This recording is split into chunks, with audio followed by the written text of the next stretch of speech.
especialmente para esse workshop. Vai ser usado pela primeira vez. E quem conhece meu trabalho sabe que eu sou um mero mediador de tudo isso. Tá? Eu não me sinto, não me vejo na postura de alguém que fala para todas as pessoas e fica só de espectador. Então eu fico andando de um lado para o outro, porque eu quero me sentir como vocês se sentem e eu quero ouvir um pouco de vocês. Porque o que eu pesquisei ali eu sei, mas o que vocês vão trazer aqui, compartilhar, vocês vão enriquecer e vão construir um saber junto comigo aqui e a gente vai sair daqui com uma experiência muito maior. Eu digo, cada um de vocês, para mim, é a capa do livro. E hoje eu quero ouvir um pouquinho desse livro de vocês. Porque a experiência de vocês me interessa demais, vai me enriquecer demais. E vai enriquecer o colega que está do lado também. E a gente vai fazer uma noite maravilhosa, uma noite diferenciada, que a gente vai crescer junto, não só em saber, mas outras questões mentais e emocionais também. Muita participação de vocês, muito empenho. Quem puder, claro, quem não estiver fazendo a documentação do evento, quem puder botar o celular no VibraCall, tirar o celularzinho da mão, tirar do contato visual, para não ter gatilhos e acabar desconectando, esse momento é importante que a gente tem. Participação. Quero de Barretos, que como eu quebrei, e vão participar. Eu quero que erga a mão aqui quem já foi vítima ou conhece alguém que foi vítima de psicopata. Pode manter a mãozinha aqui. Isso. Tudo bem. Pode parecer pouco, só que o estrago que esses indivíduos causam é gigante. E talvez até o final da aula, quem mordeu a mão vai perceber que já foi vítima. Ou diretamente, ou alguém do seu entorno já foi vítima.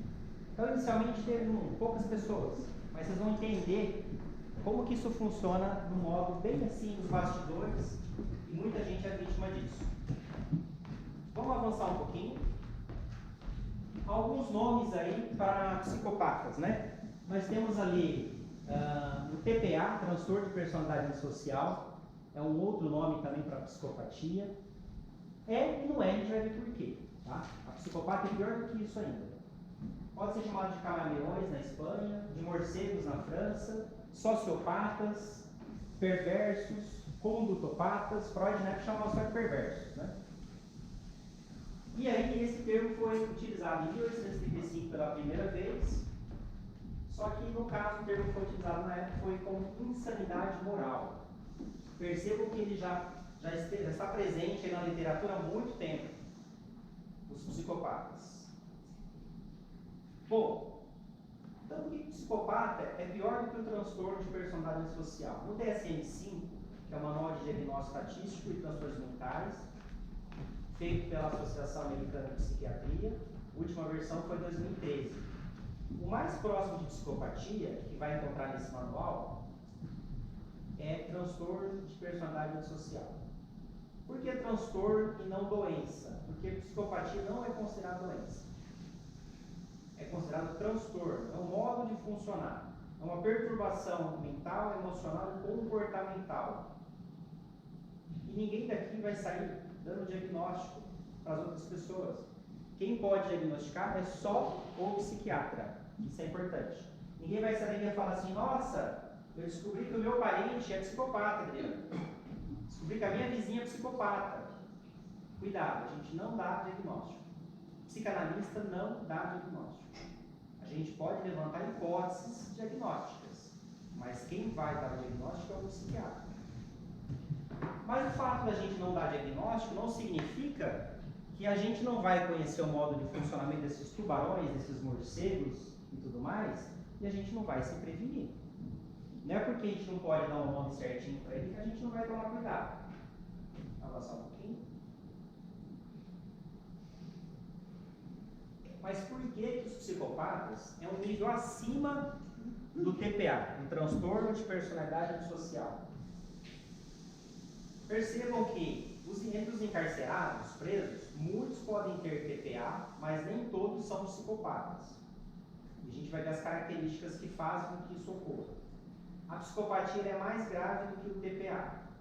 Perceba, pessoal, que a psicopatia está no estado fronteiriço ali entre a normalidade mental e a doença mental. O psicopata, ele não foge da realidade. Ele sabe muito bem o que ele está fazendo. O psicopata, ele não é um psicótico. O psicopata não é um psicótico. Ele sabe muito bem o que ele está fazendo. É o estrado fronteiriço que fica ali, entre o doente mental e quem é normal, que são os neuróticos, vamos chamar assim, né? Bom, mas e o narcisista? O psicopata é narcisista? Como que é isso aí? Essa confusão também.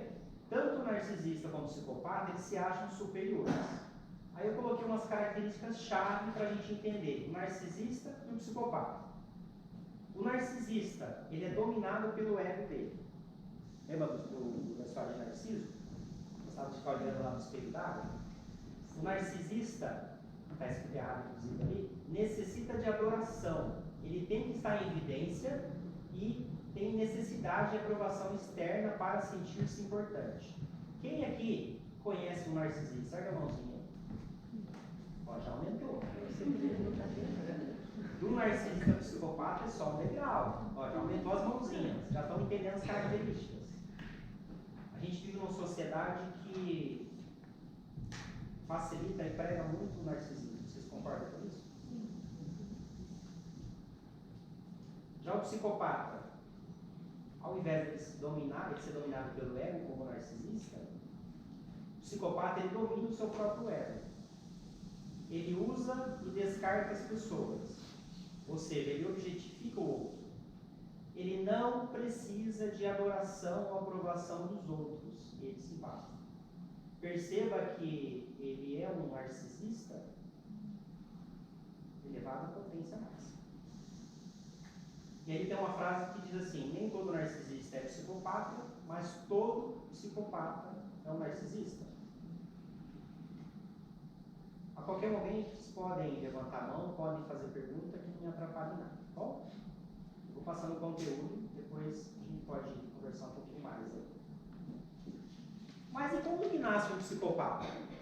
Né? Como que se forja um psicopata? Bom, é nato, pessoal, já nasce assim. Perceba ali a criancinha, ela já tem nos circuitos dela da empatia. Quando uma criancinha vê alguém chorando, o que ela faz? Alguém ensinou ela a fazer isso? Não. Se alguém faz careta para ela tem ali um reflexo daquilo também. Né? Ela chora, ela se assusta. Então, ela é impactada pelo outro, ela se dói com o outro. Então, eu coloquei um adulto chorando para a criancinha. Então, isso já vem de nascença. Agora, então é um cérebro disfuncional. Genes que possibilitam comportamentos antissociais que codificam os circuitos cerebrais da empatia. Há um problema nessa formação. Tá? Depois a gente vai falar de epigenética um pouquinho também. Não necessariamente eles sofreram abusos e traumas. Importante isso. Tem psicopatas que tiveram famílias disfuncionais, tá?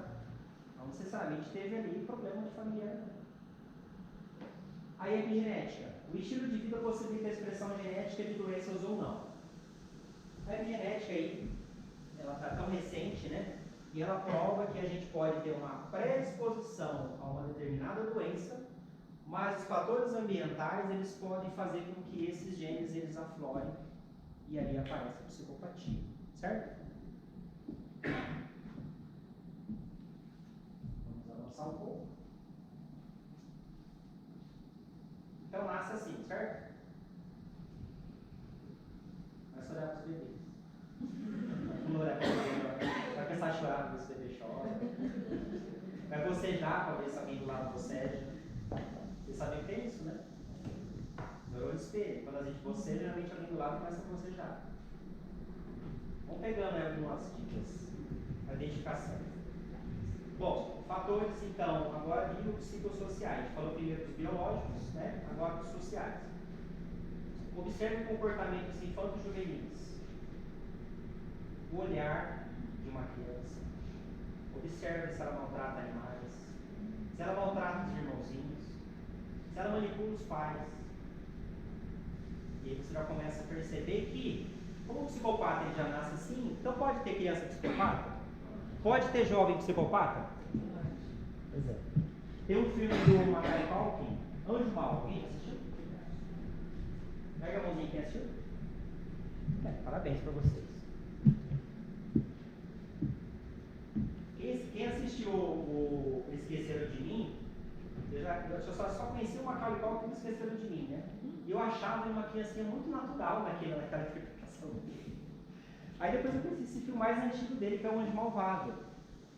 E aí você começa a acompanhar o desenvolvimento da carreira da pessoa e você vê que parece que havia ali uma facilidade. Né? Não estou dizendo que ele é psicopata, estou dizendo que há traços ali, né? Que a gente, como analista, a gente observa bastante as coisas. E há um traço ali, até no olhar dele mesmo, vocês vão perceber vários olhares de psicopatas, tá? Olha aquele olhar ali. Guarda esse olhar. A gente vai ter mais 2 ou 3 olhares pela frente, vocês vão ver paralelos entre o olhar. Adriano, mas quem tem menos de 18 anos pode ser chamado de psicopata? Não, não pode ser diagnosticado. É chamado de transtorno de conduta. Apenas a partir de 18 anos, analisando o histórico, que o psiquiatra pode falar em psicopatia. Mas, essa psicopatia, como que eu consigo medir ela? Sim, é possível. Temos exames para verificar esse cérebro disfuncional. Afinal, esse cérebro, sistema límbico dele desconectado, sente apenas emoções rasas, a gente chama de proto-emoções, como a raiva, o tédio, o prazer, o desejo por atos ilegais e arriscados, como rachas, drogas e crimes.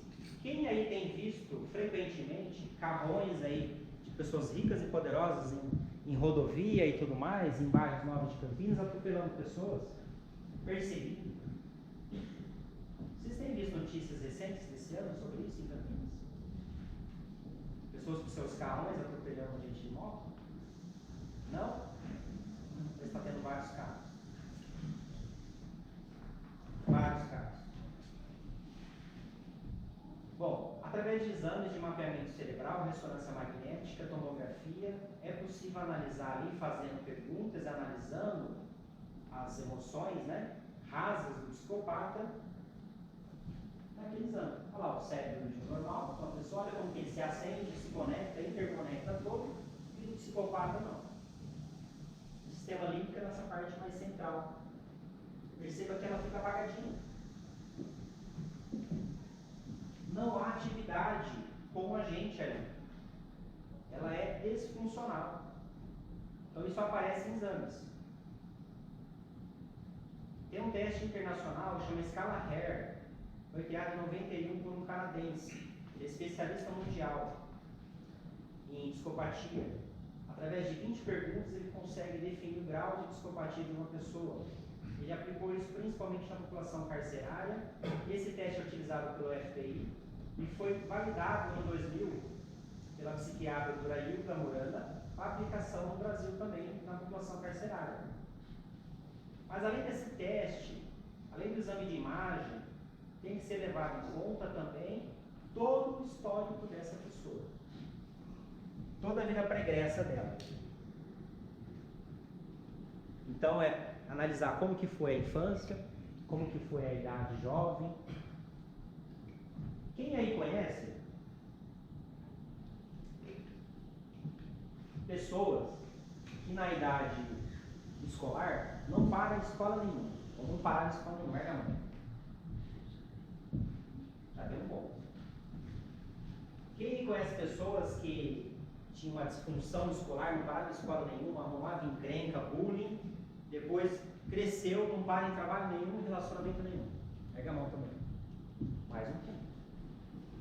Todo esse histórico se somado com uma vida de crimes, de trapaça, de enganação, de estelionato, não necessariamente violência, não necessariamente violência física, mas o rastro de destruição que o psicopata deixa é muito pior do que se ele matasse a pessoa. Porque ele faz, ele suga tudo que ele pode da pessoa e descarta. Não interessa mais para ele. O psicopata, ele é igual um vírus de computador. Ele não tem interesse em destruir o computador. Ele tem interesse nos vírus atuais, né? Antigamente pegava vírus e o computador já não ligava mais. Hoje em dia não. Ele quer monopolizar o computador. Ele quer zumbizar, igual os vírus de fazem trabalho de zumbi no computador, né? Ele fica coletando dados, do tipo seu computador fazer ataque, ele monitora você e não te destrói mais. Ele usa o seu computador, as suas informações, a favor dele. O psicopata é a mesma coisa. Bom, então tem teste de imagem, tem esse teste internacional que é a escala Hare, tem o histórico criminal, histórico profissional, familiar desse indivíduo. Olha quanta coisa para poder chegar no diagnóstico da psicopatia. Tem um teste nacional também, feito por 2 brasileiros, Ricardo de Oliveira e Jorge Moll. Eles utilizam a tecnologia de ressonância magnética funcional e ele tem ali um desenho tridimensional cortado do cérebro, em que eles vão fazendo perguntas para essas pessoas potencialmente psicopatas, geralmente em população carcerária, e ele vai se iluminando as áreas ou não.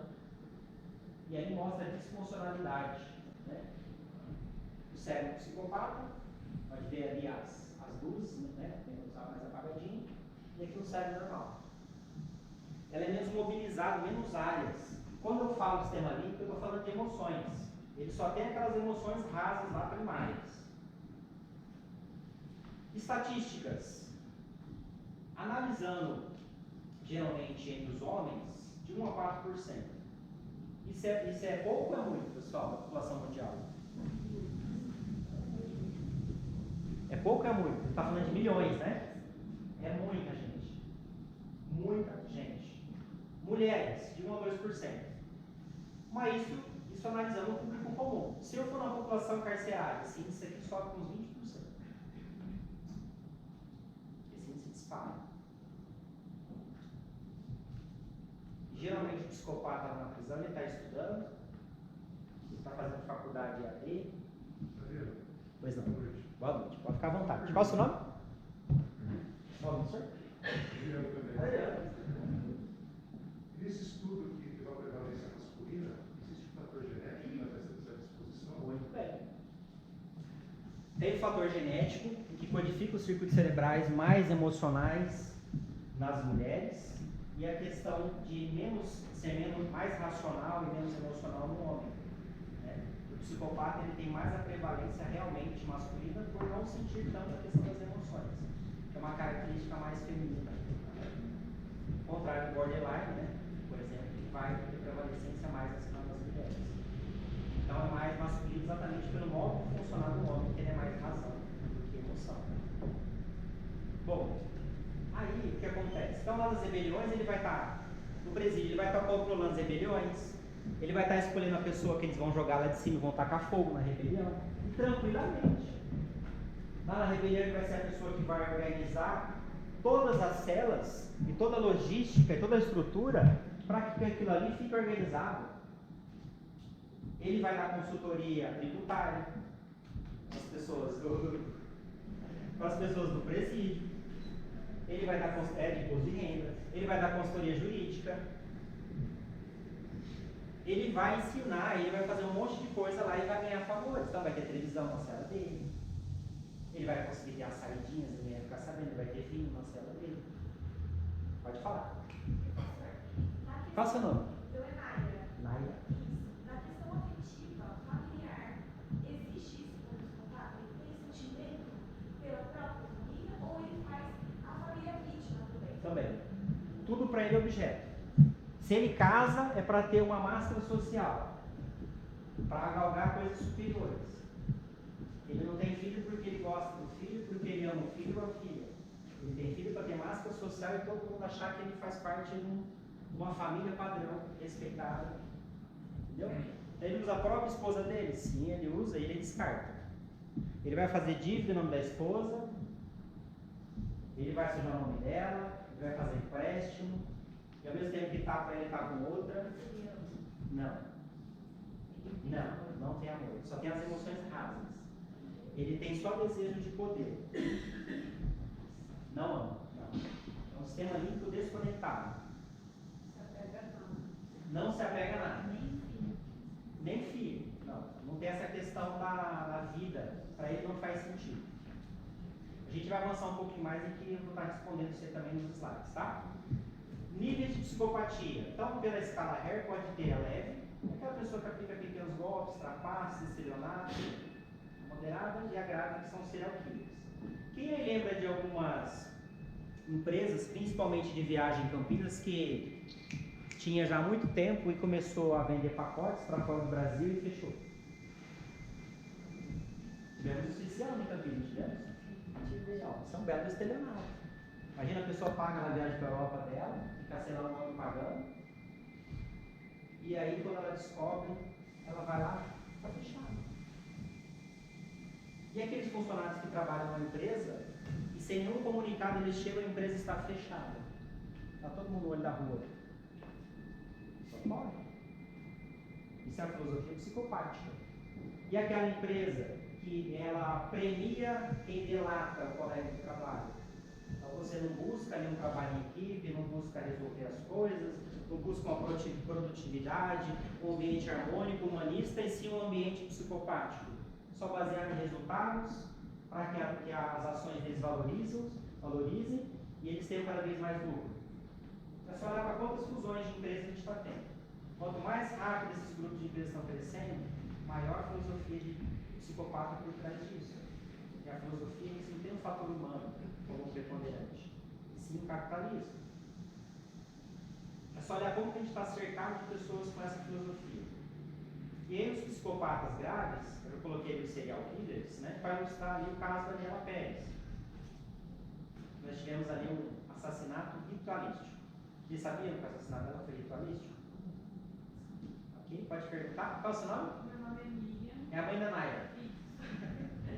Eu só queria saber se um psicopata ele consegue identificar um outro psicopata. Sim, claro, né? Sim.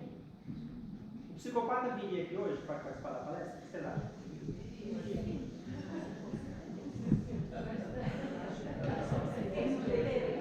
Perfeito, a Morango falou uma coisa acertada aqui, ó. Só se ele tivesse um interesse. Sabe por quê? Se for para conhecimento, buscar informação, compartilhar, crescer gente nova, ele não viria aqui. Ele não procura análise, ele não procura psicólogo, e ele se basta. Lembra do ego? Ele domina o ego dele e ele se basta. Ele só viria aqui se ele quisesse uma vítima.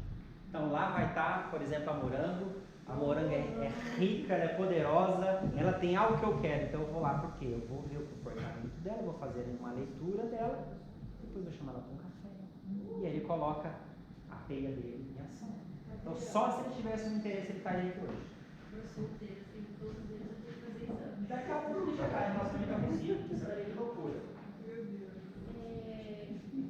O psicopata ele pode montar uma vida que ele não tem, fazer todo mundo acreditar na história que ele tem aquela vida, que ele trabalha Sim. naquele lugar, ele consegue fazer isso. Ele é total lobo e perna de cordeiro. Mesmo que ele não tenha essa vida, ele consegue manipular tudo. Golpista do Tinder.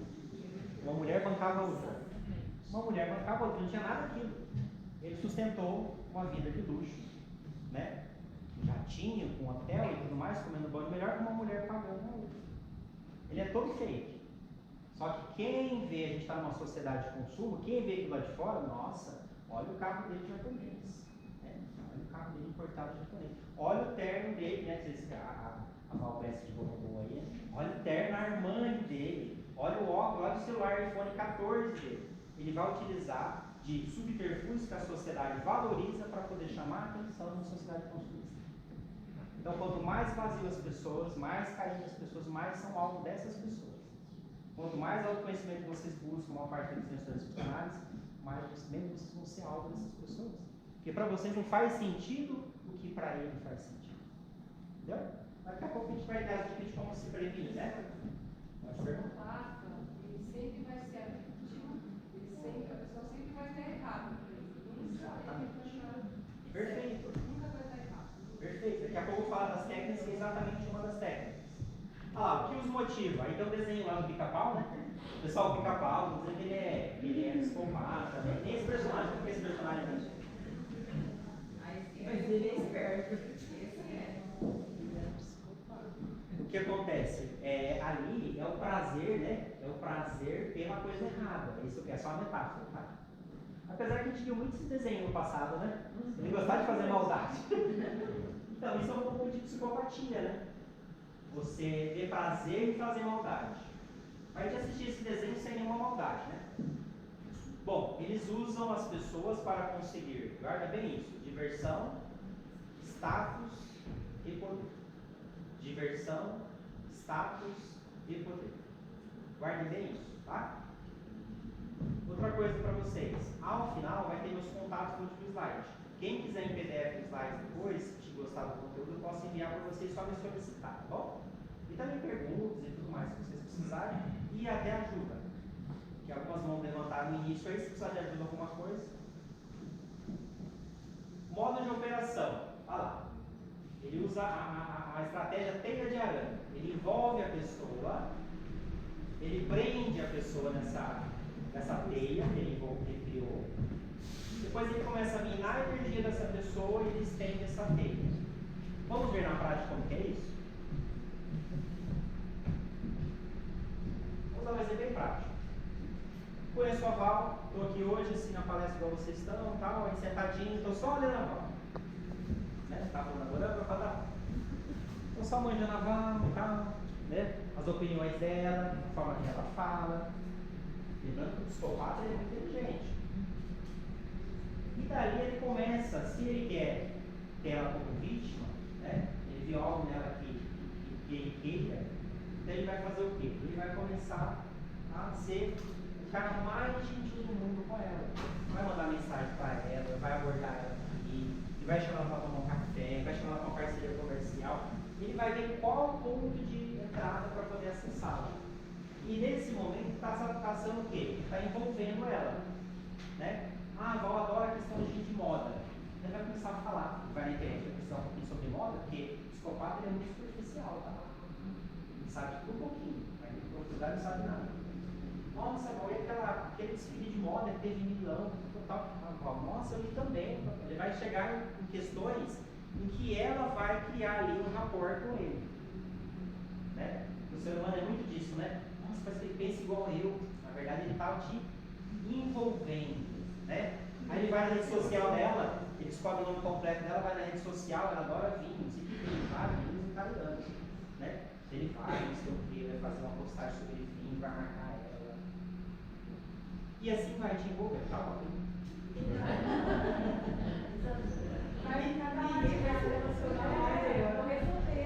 Aí depois que ele envolveu a Val, ele vai prender ela nessa teia. Né? Ele vai prender ela nessa teia. O que é prender ela? Vai começar a deixar ela meio sem saída. Né? Então começa a esperar ela na porta do trabalho para poder sair com ela, levar ela para um jantar. Começa a sufocar, começa a mandar mensagem com frequência, começa a marcar um monte de postagem. O tempo todo parece que ele está pensando nela e ela também começa a conectar com ele. Está te prendendo. Te prendendo. Está entrando na tua vida ali de modo muito sucinto e geralmente natural. Nem parece que é forçado. Depois que ele te prende, Val, ele vai começar a minar suas energias. Né? Então vai vir com aquele discurso assim, nossa, minha mãe está tão doente, minha mãe está passando mal, ela teve AVC, meu pai morreu no ano passado, meu cachorro foi atropelado, eu tenho que comprar remédio para minha mãe, só que o meu cartão já deu limite. Agora deu a dica. Por quê? Eles querem poder, eles querem essa questão da ostentação. Geralmente eles vão cair nessa parte. Ah, eu esqueci minha carteira. Aí vai lá e paga o jantar. Ah, não sei o que, estourou no limite. E aí só vai. Mas para chegar nesse ponto, ele já conquistou a confiança dela. E cheio de historinha assim, ah, minha mãe está doente. Ah, não sei o que. Ah, lá no meu trabalho eu fui perseguido. Nossa, eu tive que ter um processo. Parece que tudo aconteceu com aquela pessoa. Bom, aí ele vai tirar tudo que ele puder da Val. A Val novo. E aí, ó, quando você tiver com o nome sujo, quando você tiver mal falada entre os seus familiares e amigos, porque ele vai te isolando,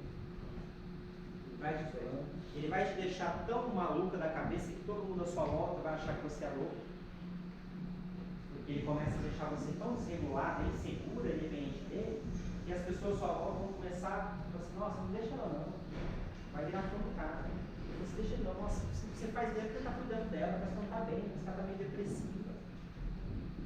E esse é um processo que pode demorar anos. E depois que ele tirou tudo o que ele podia de você, ele vai embora. nesse meio tempo, às vezes ele não vai embora do nada. Nesse meio tempo, você vai perceber que ele está te traindo. E, naturalmente, você vai expulsar da tua vida. Não vai precisar nem do trabalho para ele. Vai ver mensagem. Né? E aí, inicialmente, ele pode negar na uma cara de pau. Não, eu sou amigo, fazendo brincadeira. Ainda vai fazer achar que você se culpada. Eu estava deprimida, não estava me cuidando. A gente vai ver mais técnicas. Isso é só para vocês verem a ponta do iceberg, tá? Decora aí o desenho da aranha. Teia da aranha, metáfora teia da aranha. Envolve, prende, mina a energia e estende a teia. E se estender a teia, geralmente, sabe quem que vai ser a próxima? Vai ser a amiga da mal. Porque até lá já criou laços com amigas dela. Realmente é que você perguntar quem conhece, muito é que vai levantar a mão. Pessoal, ele funciona tão bem que o Ted Bundy lá, um dos principais serial dos Estados Unidos, é uma pessoa que mais recebia carta na prisão. O serial que matou lá mais de 30 mulheres, regulou a cabeça e tudo mais, era preso. Ele recebeu recorde de cartas de mulheres. Mas o golpista do Tinder está lá como modelo. Ele dá palestra. O golpista do Tinder, ele dá consultoria. Porque a legislação não tem tipificação na lei para psicopata. Você tem para estelionato, você tem para homicídio, mas você não tem tipificação na lei para estelionato, para psicopata. Certo? A gente viu esse daqui, ó. Esse não virou pastor? Guilherme de Pádua?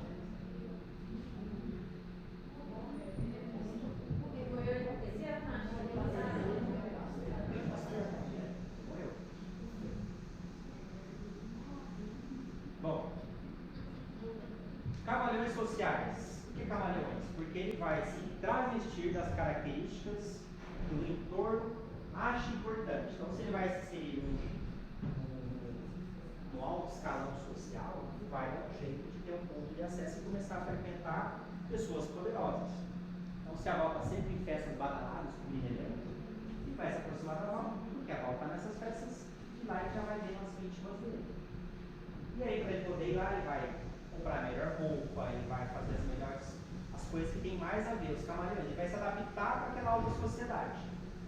E aí as pessoas conhecem a Val, por extensão vai começar também a transferir uma certa confiança. Ah, tá do lado da Val, né? Então percebe, primeiro ele seduz e prende ela, depois ela começa a ir para os círculos sociais, né? E aí também ali ele vai estendendo a teia dele, vai se espalhando ali a teia dele.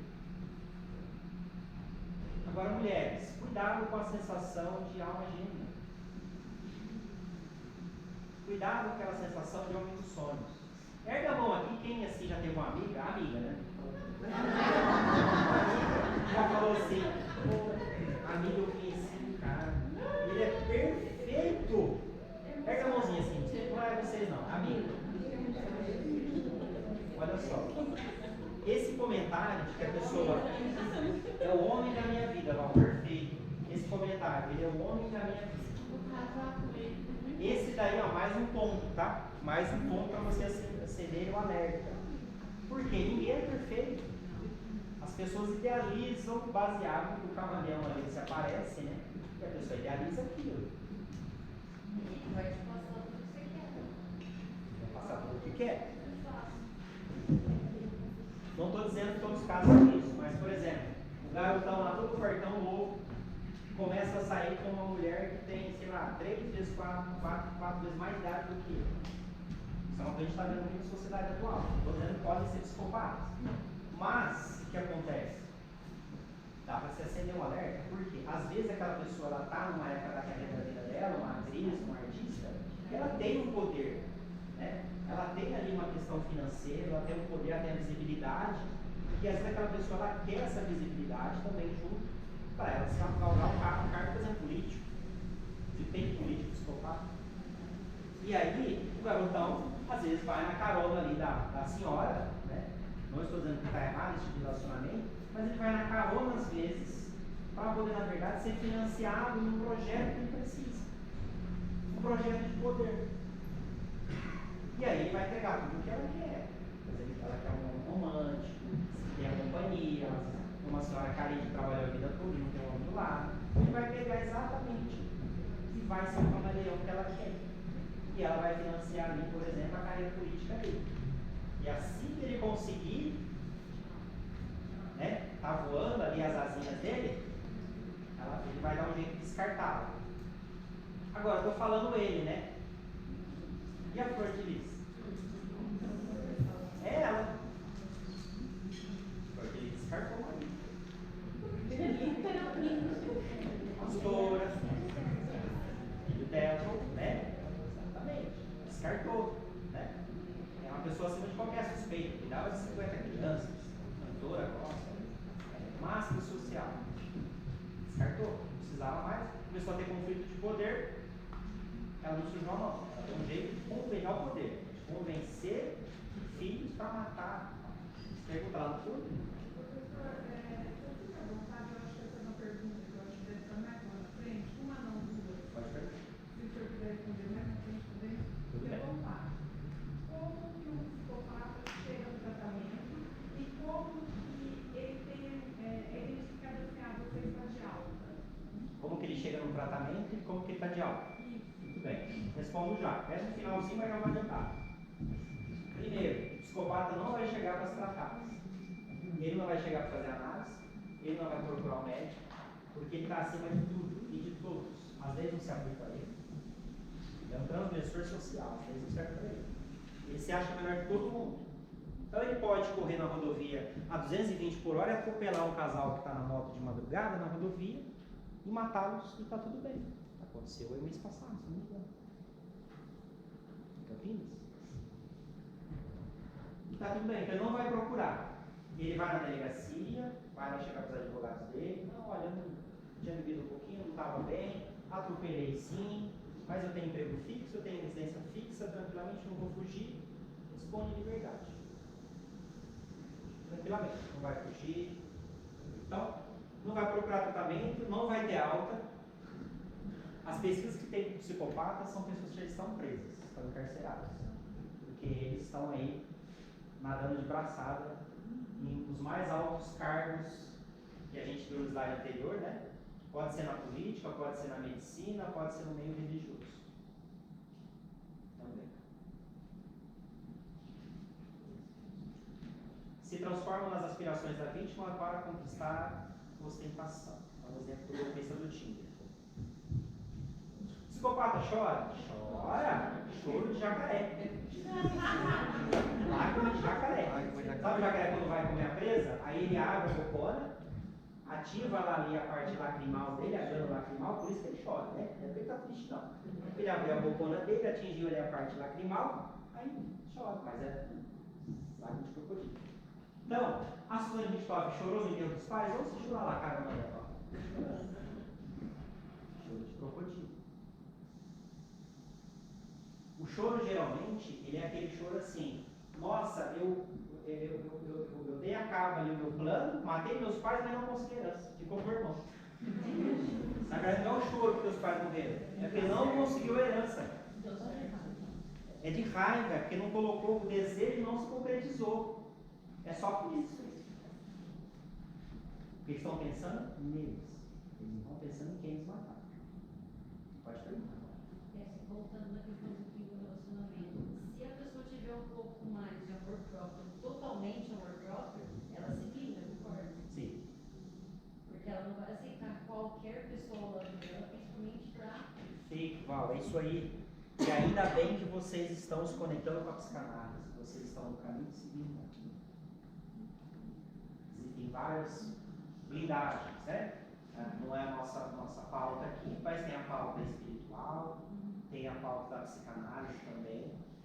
A gente está falando de autoconhecimento. Quem não se conhece, tudo que está aí de lixo serve. E é o que a gente mais vê. Bom, Professor, pode perguntar. Sandro. Isso. Pastor Sandro, me permite falar. Isso. É isso? Aqui é aluno, né? Isso. A questão da psicopatia, o senhor comentou que pode ser um desequilíbrio de funções cerebrais, né? O psicopata ele não seria uma vítima também de uma doença? Ele só faz vítimas ou ele pode ser uma vítima? Há psicopatas que tem uma vida toda de psicopatia leve e ele, tudo bem, ele não faz mal para ninguém. Por quê? Ele tem ali a predisposição genética, só que ele tem uma família funcional, ele tem ali o fator espiritual, uma proteção da questão do superego ali, a proteção do superego, dos pais, da igreja. Então ele tem um ambiente saudável, né? E aí ele não ativa ali esses genes dele da psicopatia. Então ele vive uma vida normal. Não é todo psicopata que sai matando, sai roubando todo mundo, não. Ele pode muito bem canalizar essa frieza, entre aspas, dele, né? Essa questão mais racional, ser um excelente cientista, um excelente cirurgião. Inclusive na medicina, onde mais pode ter psicopatas é os cirurgiões. Onde pode ter. Porque eles têm mais capacidade de cortar e tudo bem. Né? Os cientistas são psicopatas todos. Mas poderíamos dizer que é onde poderia mais ter. Né? Agora, a pessoa sublimou, em vez de ela ficar cortando corpos, mutilando e matando, ela vai lá e faz cirurgia nas pessoas e ajuda as pessoas. Ela sublimou aquela característica nela, que ela tem mais facilidade para a questão, às vezes, do radical, né? E ela utiliza isso para uma construção social e está tudo bem. Agora, se ele é vítima ou não, não sei. Mas ele sabe muito bem o que ele faz, ele é racional, ele não está psicotizado, ele não houve quebra da realidade, então ele sabe muito bem o que ele está fazendo. Ele sabe muito bem que a vida dele está simplesmente acabando com a vida das outras pessoas. Então não vou dizer que ele é vítima, porque ele sabe, ele tem o poder da escolha. Né? Ele se identifica como um psicopata mesmo? Não. Ele não tem. Não, igual o narcisista. O narcisista, o psicopata, ele vai falar assim, eu sou narcisista mesmo. Não, eu sou o cara, desculpa a palavra, eu sou foda, tem gente que fala isso. Eu sou foda, eu sou o cara. Ele vai falar, eu sou narcisista, eu sou perverso, ele não se chama assim. Eu sou psicopata, ele não se vê assim. Ele se vê como o cara. Entendeu? Eu sou o cara, eu sou bom demais. É isso que ele se vê. Só que alguns veem esse egocentrismo e canaliza isso para uma coisa muito boa, e outros canalizam para uma coisa que só faz mal para os outros. Né? Então, lobo e perna de cordeiro. Podem casar, podem fazer filantropia, né? Podem ter ocupações como camuflagem social. Mas, ao mesmo tempo que existem pessoas boas e pessoas más, não podem ter ali policiais com características de psicopata comandando rede de prostituição, jogos de azar. E está tudo bem. Só que aquilo ali alimenta a morte, crime, droga, um monte de coisa. E ele está só enriquecendo. Então percebam, pode ser um policial que proíbe ali, que aplica a lei, mas pode ser policial tão corrupto quanto bandido. Inclusive nessa área de polícia, eles têm uns testes psicológicos muito fortes, exatamente para evitar justiceiros, né? Pessoas com essas características. Juízes que cometem os mesmos delitos que os seus réus. O caso está falando de pessoas com essas características de psicopatas, né? Líderes religiosos que abusam dos seus fiéis. Em Campinas a gente teve uma pessoa que ela fazia um tratamento de ajuda, uma pessoa muito conhecida, se não me engano, no Camburi, né? Que aplicava a parte da terapia, não lembro qual terapia, e descobriu-se que ele abusava das mulheres. Certo? Qual outra pessoa que ajudou tanta gente, foi referência internacional, um tempo atrás, descobriu que ele abusava de muitas mulheres?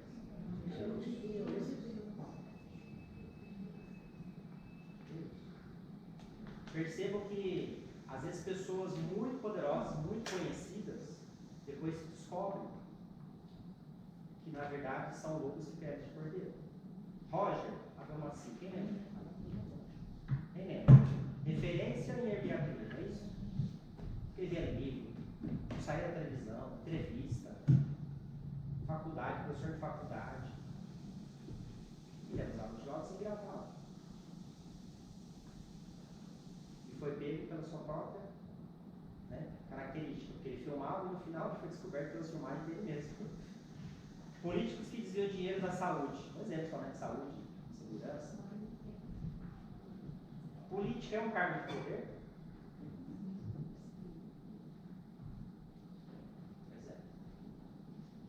adoram a política. Eles fazem o que eles pregam? Mais uma dica. Observe o que a pessoa faz, não o que ela fala. Vamos avançar um pouquinho? Vitimização, vocês tinham falado aí, né? Justificativas constantes. Se acham dignos de pena. Imputam culpa. O erro sempre é dos outros. E aí, nesse processo, ele fragiliza, envolve e suga a energia da outra pessoa, exatamente como um vampiro, né? Um morcego. Então vai falar ali, Val, eu tinha uma infância difícil. Nossa, eu morava lá em Minas, assim, lá na área rural, não tinha energia. Dava 10 km para ir para a escola. Não. E aí se descobre que ele matou. Mas tinha que matar, porque é necessário, se eu não matasse eu morria. Sempre a justificativa está na ponta da língua. E sempre é muito boa a justificativa. Vitimização. Pessoas que são ótimas em arrumar desculpas para tudo. Gaslighting, outra técnica, que é a manipulação. É uma violência psicológica, em que a pessoa imputa insanidade e inferioridade, mentem, e é baseado nesse termo no filme Gaslighting de 1944. Esse filme é ótimo, não é luz. E manipulava lá a luz do gás para a mulher se achar que ela estava dando uma luz. No final ele queria roubar. É um filme preto e branco maravilhoso. Aí veio esse termo. Então ele vai começar, né? E vai pegar lá na casa da Laura. Aí ele vai vendo. Aí ele pega e começa a esconder o celular da Laura. Laura, cadê seu celular? Nossa, mas eu deixei aqui. Nossa, Laura, mas você não está bem da cabeça, não. Você deixou aí. Você está usando na cozinha? Eu estava. Aí vou lá ver se está na cozinha. Aquela volta.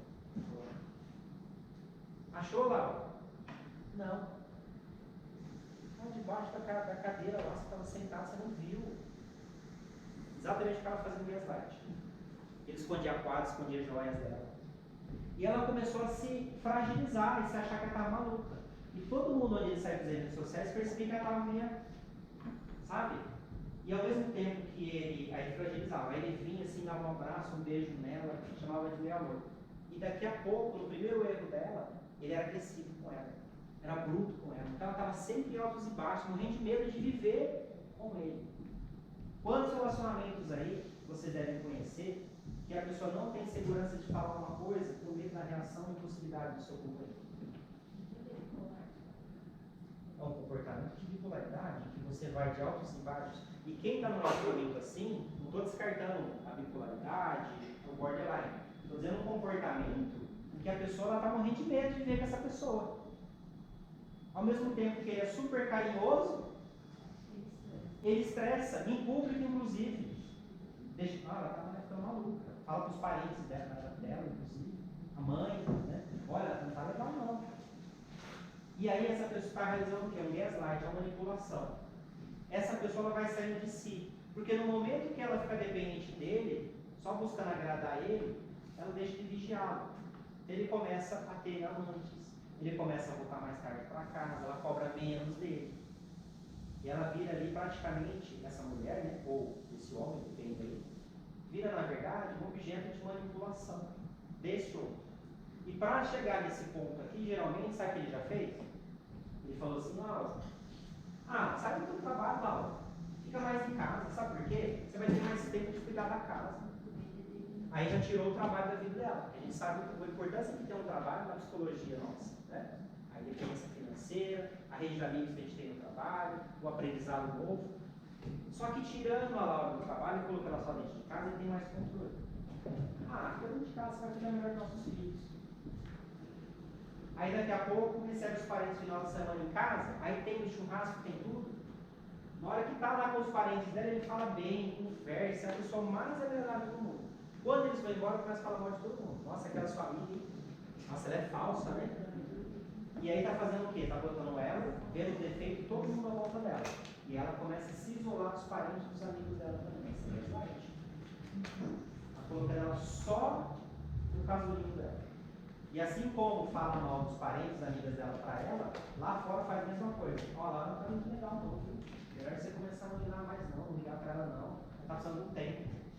Faz esse trabalho e faz muito bem feito. Eu vivi tudo isso. Posso não? Obrigado por ser tão sincero. Pode falar. Eu vivi um casamento quase 11 anos. Fiquei quase louca. Tudo isso eu fazia comigo. E ele conseguiu colocar minha mãe um ano contra mim, sendo que ele fazia as coisas e convenceu ela que era eu. 11 anos, né? É, São bons lá, né? teve a parte espiritual também, mas mesmo depois que trabalhou a parte espiritual, ele continuou do mesmo jeito. Então você vê que não era só a parte espiritual, era uma doença aí. Agora, já faz 10 anos que ele casou com outra pessoa e faz a mesma coisa. É a mesma coisa, é um modo operante, é um modo de operação. Separou, já tá. Repete você. E não muda. E confunde a cabeça com 11 anos. Eu conheço relacionamentos que duraram mais de 30 anos. Nesse mesmo processo. Ele falava que eu era doente porque eu as coisas, ele ajudava e limpava a casa pra mim porque eu era doente. Mas eu posso fazer isso. Porque eu fiquei internado. E é silencioso e calmo e calculista, tranquilo. Não é um processo assim bem lento. No começo era a pessoa mais maravilhosa. E depois que conquista, aí vem a fase 2 que é minar. Antes de casar, antes de noivar e tudo mais. Aí você não sai do Maravilhoso. casamento porque você pensa que você é a pessoa errada. Esse é o processo. Que ele está certo, ele é tudo e você é errado. Você está com medo de ficar sozinha. Esse é o Você fica com processo. medo de. Você olha, já não tem os familiares, já não tem os amigos, já não tem o trabalho, às vezes até os filhos estão contra a mãe. Exatamente isso, como eu disse. Aí, na prática. E aí o que acontece? Para sair desse angu de caroço, Só Deus. não é difícil? Só Deus. Você é um sobrevivente. Como você está aqui? Ah lá, você está ficando louca. Você está exagerando. Para de fazer drama. Não dá para conversar com você não. Com essas frases assim? Ele está em disciplina, numa religião, numa denominação, porque eu era louca. Eu estava com ciúmes dele. Tudo, ele tinha ciúmes até dos filhos. Mas eu era ciúmes. Desinverte tudo. Lembra do olhar que eu falei para vocês? Macaulay Culkin? Agora esse olhar que detém o Ray. Dá uma olhadinha, vê se vocês veem um certo padrão nesse olhar. Né? Parece que é mais bonito.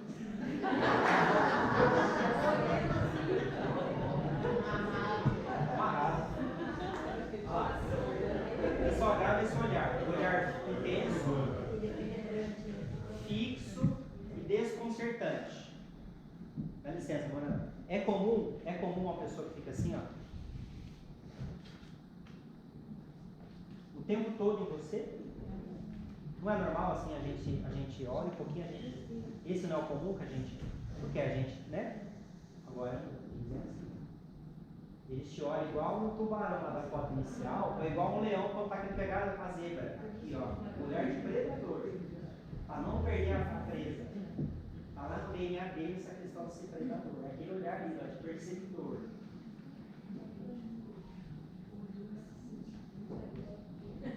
Lá tem o olhar de criança e tem o olhar de adulto. Quase ter medo.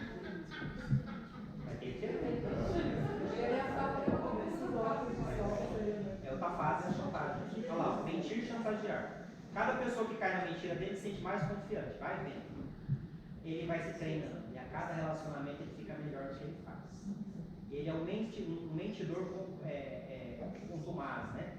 Ele é ótimo em mentir. Conta história inteirinha que convence a gente e todas as pessoas à volta, até as pessoas mais inteligentes. Olha lá, são eloquentes e cheios de histórias. São ótimos nisso. Ao ser confrontado, ou desviam o assunto naturalmente, ou eles assumem friamente. Não, eu tive que matar mesmo e foi isso. Mas você não se arrepende? Ah, igual o Marcelo Meira lá, o atirador do cinema, né? Mas você matou lá várias pessoas do cinema, você atirou lá, tudo. Ah, e você não se arrepende? Na verdade, eu me arrependo, porque eu estava para me formar em medicina.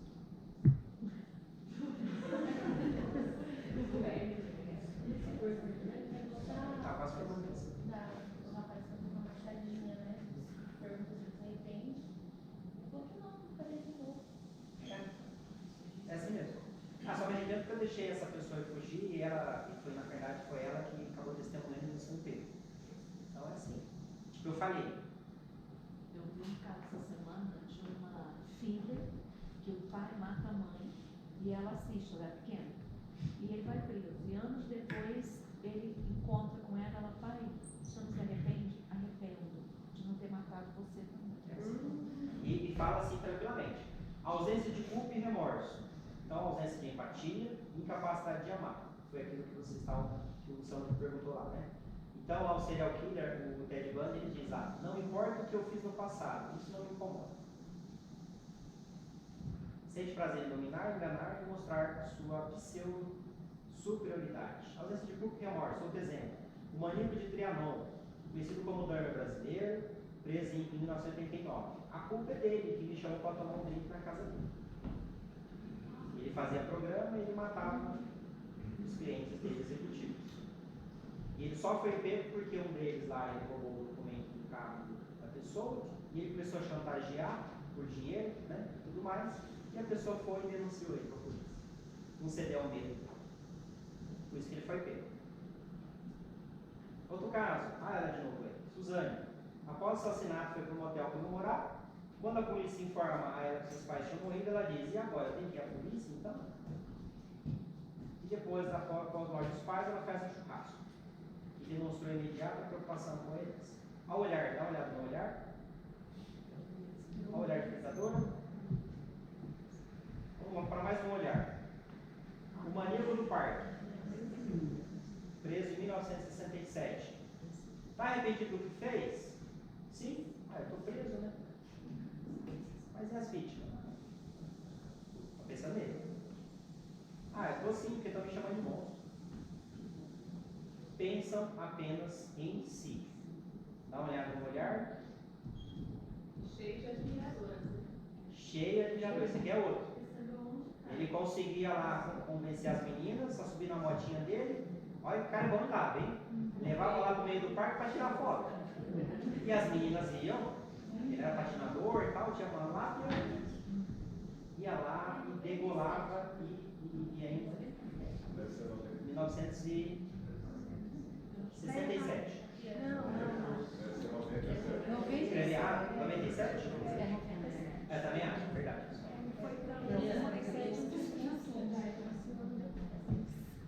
Podcast chamado Modus Operandi, mas é muito pesado. E aí ele fala sobre todos esses casos. E no caso dele, desse maníaco de parque, ele especifica bem esse trajeto, né? Como que ele fazia para convencer as meninas. E aí ele falava que ele dava a menina mais triste da condução. Então a menina mais triste, normalmente fica de cabeça baixa, de capuz, fone de ouvido. Aí ele chegava e observava o que ela estava lendo, se ela estava ouvindo, e abordava o assunto sobre aquilo que ela estava fazendo naquele momento, para conseguir puxar ela para fora. Ele faz uma leitura perfeita sobre a outra pessoa. Ele estuda o caso. Então, por exemplo, se você é uma pessoa que você não conhece, ela te manda mensagem por áudio. Se você responder por áudio para essa pessoa e ela tiver uma índole, pela sua voz, entonação, variação, palavras utilizadas, um monte de coisa, ele consegue fazer a leitura do seu vocal. Então, para o psicopata, você está dando ali munição, tá? Se você responde escrito, é outro papo. Até porque você está produzindo ali uma certa prova. Se acontecer alguma coisa no futuro, como começou o diálogo, tudo escrito. Bom? Esse seria o sociopata, porque ele tem um prazer, o psicopata vai ter um ganho próprio. Sim. E o sociopata não, ele vai ter um prazer só na maldade. Pode definir pra gente? Sim. Psicopata e sociopata. Entre os especialistas, utilizam geralmente o senso comum como sinônimo. Sociopata, psicopata, conductopata. Mas, entre alguns especialistas, há uma diferençazinha assim. O sociopata, ele tem um peso maior nas questões das experiências de vida traumáticas na formação da psicopatia dele. Já o psicopata tem um peso maior na biologia deles. Entendeu? Então há uma diferençazinha muito pequena, mas geralmente utilizado como sinônimo os dois nomes. Sociopata, psicopata, conductopata. Tudo é válido no mesmo saco. Se já veio uma predisposição genética, se foi traumas ocorridos ali durante o ambiente, né? A pessoa que vive, por exemplo, num ambiente que tem intenso tiroteio, morte o tempo todo, luta por facção, pessoa morta o tempo todo. Então, tudo aqueles lar disfuncional, todas aquelas questões sociais, às vezes o irmão foi morto, o irmão trabalhava com crime e foi morto. Então, todas essas questões sugestões podem ser gatilho para acionar nele já uma maldade latente que ele tem. Tá? Então, no final, geralmente todos eles têm uma predisposição. E qual que é o comum? Quando a gente é frustrado na vida, a gente perde esse equilíbrio, a gente elabora isso. Né? A gente procura ajuda, vai conversar com a amiga, vai conversar com o pastor, vai conversar com o pai, vai fazer terapia. Fica só traumatizado e sonha. E tá tudo bem, a psique resolve. Né? Nem que seja um sonho recorrente. Agora, se a pessoa ela se torna um criminoso violento, bem capaz que ela tinha uma predisposição. Então, no final é tudo farinha do mesmo saco. Fique atento, agora sim, as dicas, ó, indo caminhando para o final. Preste menos atenção ao verbal e mais atenção ao comportamental. Perceba como que essa pessoa ela lida com outras pessoas que ela não depende tanto. Esse é um caso do motoboy, não estou dizendo que esse senhor é psicopata, mas se atente à característica dele. Ficou famoso esse caso, se não me engano, foi Valinhos, em que ele maltratou o motoboy, destratou o motoboy. E quantos outros casos na pandemia que a pessoa era solicitada a usar máscara, ela arrebentava a loja toda. Então, veja essa característica. Essa pessoa, ela tem um discurso ali na rede social, um discurso muito assim amável, mas quando você começa a analisar o comportamental, começa a conversar com o vizinho, parentes dele, amigos, você começa a perceber isso aqui. Ele maltrata pessoas a quais ele não depende. É o garçom, é a faxineira lá na empresa, é o vigilante lá na portaria. Ele vai fazer reunião lá com o diretor, vai pegar na portaria e maltrata o vigilante. Pô, deixa eu esperar um tempo lá. Chega lá com o diretor, legal, cheio da máscara social, um gênero. Então, geralmente eles maltratam pessoas que eles não dependem, pessoas simples. Então, fique atento ao histórico de vida, de responsabilidade e crimes. Pessoas desconhecidas na vida de vocês, procure na rede social, tenta conhecer algum familiar, principalmente para relacionamento, né? Tenta conhecer amigos, né? Faz pergunta. Se vai relacionar, tenta conhecer a ex-mulher, de repente. Entrevista ela, não é verdade? Isso é muito comum, essa triangulação não permitir que a ex-mulher fale. Geralmente coloca uma mão na outra. Se a pessoa começa a perguntar, mas você não tem pai vivo? Não, morreu. E a mãe? A mãe morreu. Mas seus irmãos? Tá lá no Ceará. E a tia? A tia tá na Bahia. Você não tem ninguém que conhece a pessoa parece que surgiu assim, ó, de Marte, materializou na tua vida. Geralmente não tem círculo. E a rede social, você vai lá, não tem muita coisa que fala da pessoa, né? Ou só fotos assim, de ostentação. Então, vocês precisam de ter profundidade com essas pessoas. Profundidade, análise. Não se deixe cair no encantamento. Ai, chegou com um buquê de flores. Uma garrafinha de vinho para lá. Né? Cuidado. É o tubarão, tá?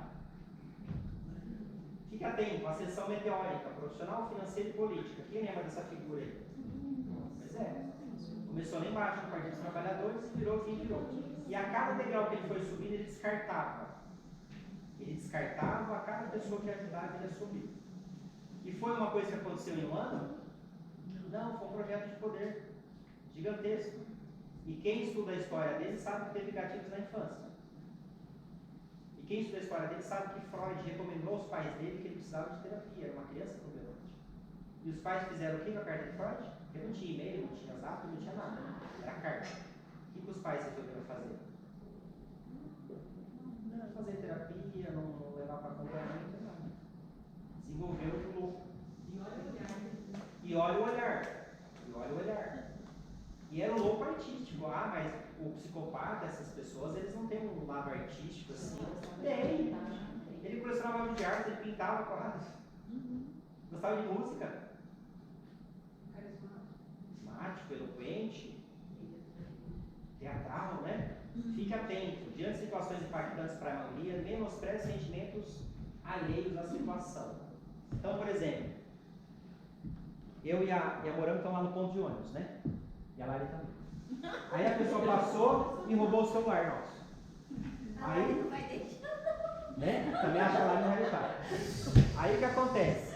Aí estamos nós três e mais uma pessoa, que seria o psicopata. Todos nós vamos ficar tremendo de medo. Um talvez vai chorar, o outro vai não sei o que, outro vai ficar paralisado. Cada um vai ter uma reação emocional normal e instantânea. E ele? Ah, a gente não é pra tanto. tanto, deixa disso. Assim, tranquilo. Deixa de mar, gente, não é pra tanto não. Mas também a gente tá aqui na noite na rua, né? A gente pediu pra ser roubado, né? É assim, ainda a gente sai errado. E eles ficam ali, ó, inerte, tranquilo. Ah lá, tratamento, alguém perguntou, né? Não tem cura. Eles nascem, eles se desenvolvem, como se desenvolvem e morrem. E como que faz, Adriano? Eles devem ser isolados e presos especiais, que não é o caso que ocorre, né? Eles são presos junto com presos comuns. E ali eles dominam um pedaço. Ali vira o escritório do crime. E eles são filhos. Bom, o que a gente pode fazer? Quem está no relacionamento narcisista e tudo mais, é se afastar. Não quero medir o seu poderio mental, as suas artimanhas que vocês vão perder. É autoconhecimento, é se conhecer, ficar atento ao amor próprio, ficar atento, se monitorar, conversar com a amiga, pedir ajuda externa. E aí a gente está caminhando para o final, vai ter meu contato aqui no próprio slide. Quem precisar de qualquer ajuda, conta comigo, vai ter meu WhatsApp ali. Pode contar comigo, tá? Por quê? Sozinho não dá. Se estiver conhecendo alguém, manda por livro pra você.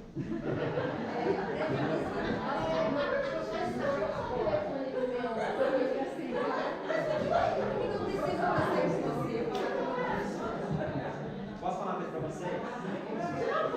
Quando vocês começam a ajudar pessoas assim, vocês começam a perceber que está cheio deles. E eu cada vez mais adoro estudar esse tema. E a cada vez mais estou atraindo pessoas vítimas. E estou ajudando pessoas vítimas a saírem de relacionamentos. Às vezes não é um psicopata, mas são pessoas narcisistas, patológicas, narcisistas perversos. São pessoas que, se elas não saírem, elas vão morrer afogadas. Então elas têm que se fortalecer, têm que mudar o comportamental delas para ver se a outra pessoa muda. Né?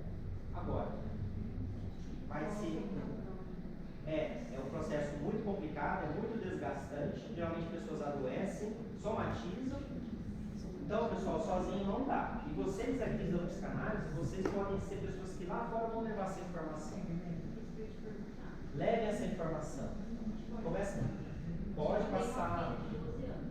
Como eu poderia orientá-lo? Exato. Aí é um diálogo com o jovem, fazendo perguntas. Aí a gente vai usar a psicanálise, a gente não vai tanto orientar, a gente vai perguntar. Você está satisfeito com o seu relacionamento? Como são os seus amigos? Como que é o seu círculo social? E aí, em vez de você orientar, você pode o quê? Você pode perguntar. Ou quando você se coloca à disposição, as pessoas te procuram e falam, posso falar um pouquinho do relacionamento?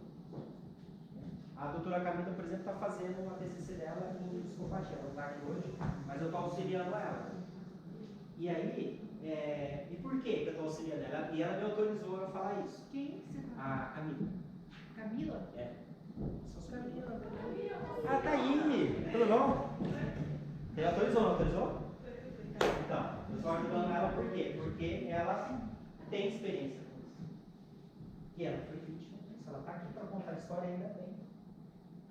E ela mandou um relato para mim, eu fiquei impactadíssimo. Eu falei, posso usar essas informações? Ela pode usar. Porque a ideia, pessoal, é a gente se conscientizar e ajudar as pessoas. Porque eu, por exemplo, eu estou com uma mente tranquila para poder ajudar. Só que quem está no relacionamento abusivo está com a mente totalmente perdida. A pessoa está vitimizada, ela está fraca, ela está dependente emocionalmente. Quanto mais carente a mulher, pior. Agora a gente quer fazer a pergunta, eu interrompi aquela hora, quer fazer de novo? Eu vou precisar da sua ajuda, tá? Claro, à disposição é isso. À disposição agora. Lá no fundo agora? Voltando aqui ao assunto do tratamento, fala devem ser isolados com rede social. Sim. Nem todo psicopata vai preso. Não. Comete crime. Não. Correto? Correto. Até porque ele pode ser um juiz. E eu tenho um caso, aconteceu um caso familiar. A família internou a pessoa numa clínica psiquiátrica, certo? Então ela recebeu um tratamento. E ela teve alta, mas ela não foi curada. Sim. Porque eles manipulam. Se for o caso de ser um psicopata, eles vão manipular. Então, o psicopata na prisão, para ele conseguir ter ali a saidinha, para ele, para ele sair mais rápido da prisão, ele vai se converter. Mas não se converter de coração. Ele vai se converter como máscara social. Ele sai fora, ele vai virar pastor. Então, para conseguir sair da prisão, ele vai para a clínica, ele vai mudar lá dentro, ele vai sair e vai continuar cometendo os crimes ali fora. Ela conseguiu convencer que a Sim. que a louca era a mãe dela. A mãe dela tinha um problema. Mudou o diagnóstico. Foi assim, legal. O médico que criou a escala Hare, ele pesquisou muitos presos, né? E aí ele ajudou um preso durante décadas lá na prisão. Por isso que ele especializou nisso. Ele ajudou essa pessoa, ele deu emprego depois. Nossa, virou amigo dele assim, entre aspas. Sabe o que esse cara fez um dia? Esse cara estava trabalhando num emprego numa oficina. E esse médico, depois de, sei lá, mais de 10, 20 anos ajudando ele, até o psiquiatra acreditou nele. Um dia ele quase que, o carro do médico foi para uma oficina que ele coordenava. Ele cortou, fez microfuros na mangueira, na parte do freio lá, para ir vazando para que ocorresse um acidente automobilístico. O cara que ajudou ele durante muito tempo, a vida toda, ele tentou matar o próprio médico. Por isso que ele criou a escala Hare, fez um monte de pesquisa. Então é assim. É assim. Não tem escrúpulo, viu? Não tem lógica, não tem escrúpulo. Então é afastar mesmo. É afastar e correr para longe. Quem assistiu aí o Domingo do Inimigo, né? Ela foi para longe, mas ela foi descoberta de um jeito, né? O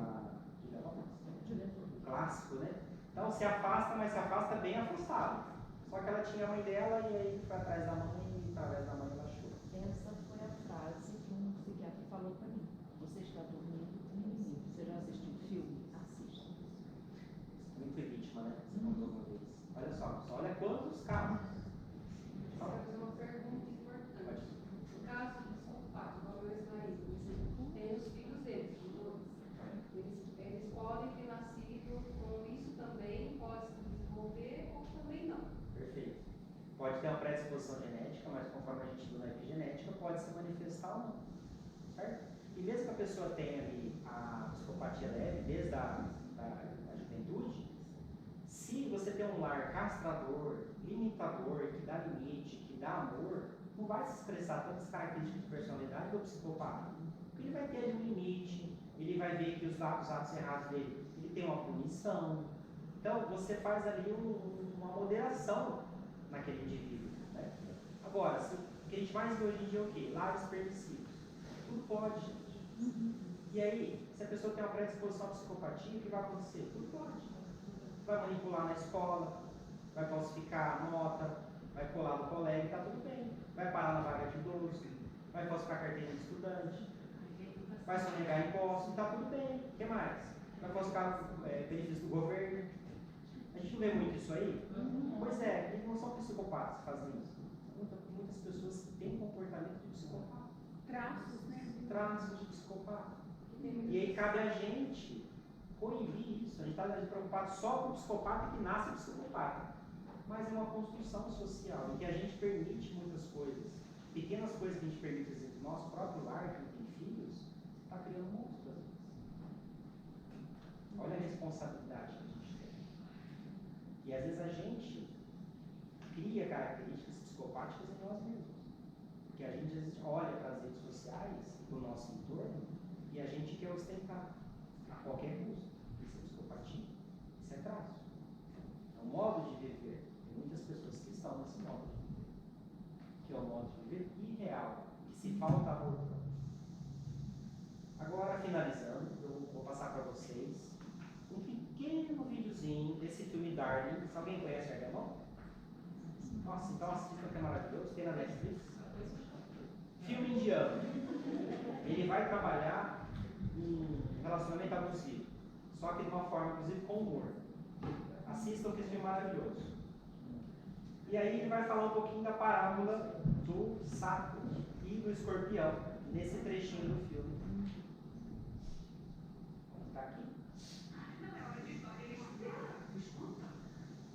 Um sapo brinca. Aumentar o volume. Aí tem um botão de volume.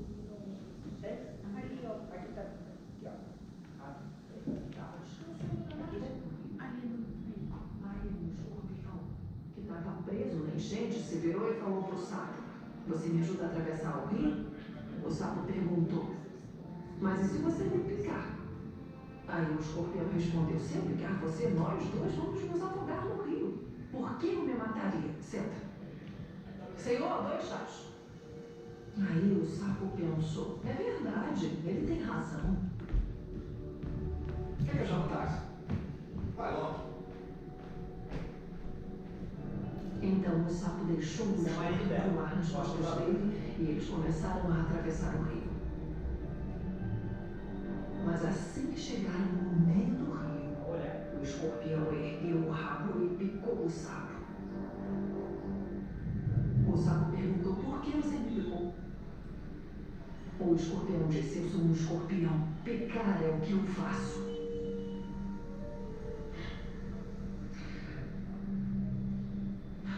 Alguns homens são como escorpiões. Eles nunca mudam o padrão.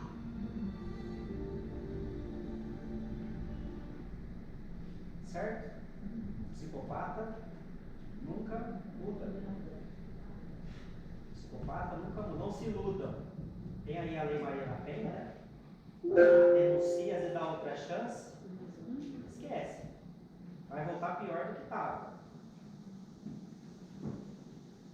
E aí vou deixar aqui o último slide, tem meu contato, se alguém quiser tirar uma foto depois, pode tirar.